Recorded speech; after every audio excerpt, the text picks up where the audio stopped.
Sveiki, papasakosiu Jums dabar apie populiarėjančius albumus su lipdukais ir kuom jie skiriasi. Knygutės skiriasi tom, kad turi skirtingus personažus. Šitos knygutės turi 4 scenas, 6 scenas, įvairios scenos. Mažos knygutės turi 8 scenas.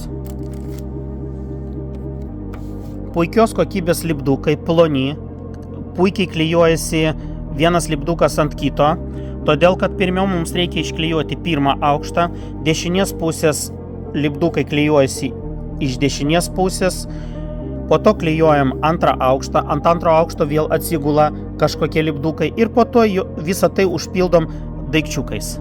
Scenos būna kambariai, būna landšaftas, didžiulė įvairovė knygučių.